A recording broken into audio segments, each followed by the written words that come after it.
Hey everyone, Rod DeGeorge here, and welcome to my channel. If you're into music, please consider subscribing as we cover many facets of it right here on this channel. Today, we're going to take a look at how to make stretches easier on the guitar.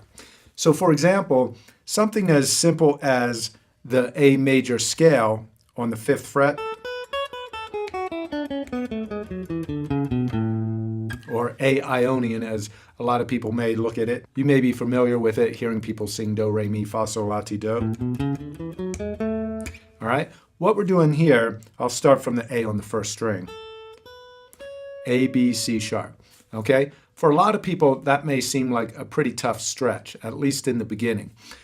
What happens a lot of times, people like to keep their thumb up here. We all are used to using our hands in different ways, like we pick stuff up, we turn, we grab. It's a lot different than when we're playing the guitar. So people tend to grab the guitar like this, and this works for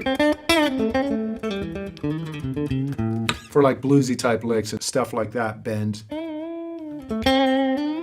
You know, but for stretches, that doesn't work very good, especially if your fingers are pointing towards the body.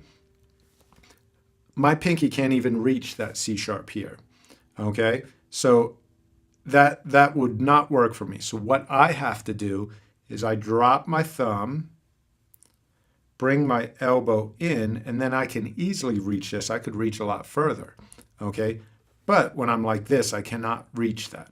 So what you want to do is drop your thumb, bring your elbow in. Now, this still may not solve the problem for a lot of people. So what I do with a lot of my students is I tell them just to play, find where they want their pinky. Put the pinky on the note, right up behind that fret to make sure it's ringing out clear, okay? And then find a comfortable position for your thumb. Do not worry about these fingers at all. Just get that pinky comfortable.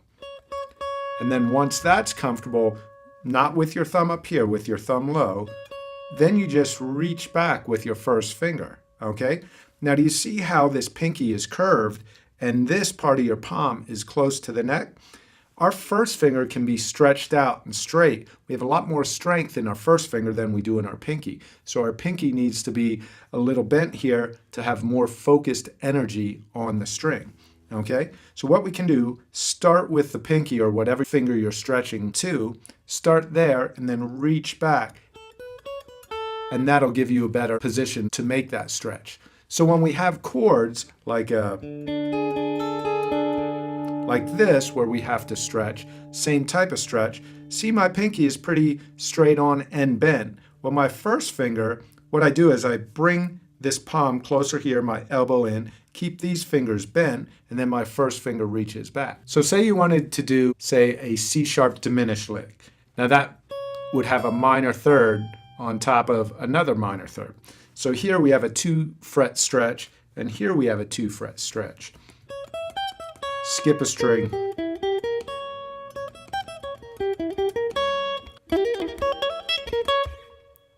So say you want to do something like that. All right? If you want to make a stretch like that, it's going to be very difficult to try to do like this. So what we would do, put our pinky on the highest note, reach back here with our first finger. So my thumb is very low on the back of the neck. If you can see, it's down here, low on the back of the neck. I'm keeping these knuckles out in front of the fretboard, allowing me to bend these knuckles.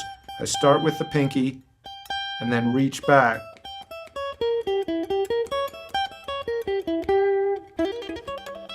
All right, so for me to make that stretch, I have to make sure I'm in the right position.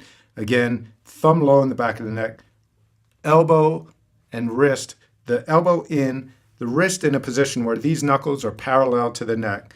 Start with the pinky and reach back. Sometimes if you start with the first finger, that makes it a little difficult, or people try to really bend that first finger. I have my first finger fairly straight, just a little bend here, and I'm laying more on the side. If you try to, even if you start here and then you really bend that first finger, see what it does to that pinky? That makes that stretch almost impossible for me. So what I have to do is really bend the pinky and then stretch that first finger back. It's okay if the first finger is almost straight, because we have enough strength in our first finger to hold that note down. The pinky is the one where we want to make sure we have the strength and the focus of energy. All right? So, a couple things to keep in mind. We want the thumb low on the back of the neck, okay? And the wrist underneath the neck and these knuckles out in front of the fretboard. If we have them underneath or behind it, it's going to make it a little tougher. So these knuckles out in front, elbow in, thumb low, and then we can make that stretch a little easier. So whatever you're trying to do, say we're doing A minor pentatonic. However, we wanted to do 3 notes per string. Okay? And we wanted to make that stretch from the 3rd fret to the 8th fret. Okay? So what I would do if I was having trouble with that, I would start with my pinky, thumb low, wrist underneath, elbow in, and reach back with that first finger. Okay? Now, if you notice, I'm also on the side of that first finger. If I were to try to play that first finger like that, there's no way I would be able to make that stretch. So for me to make that stretch, I have to get the thumb low, start with the pinky, and reach back with the first finger. Okay? A couple things to keep in mind also just about the anatomy of the hand. Your spread is the widest when you're outstretched like this. As we close the fingers and bend these fingers more, you can see how that stretch or that spread gets smaller. So when these fingertips come down and they're below the thumb, it's much smaller. You want to keep the fingertips above the position of the thumb, stretched out as far as they can to make the biggest stretch possible for you.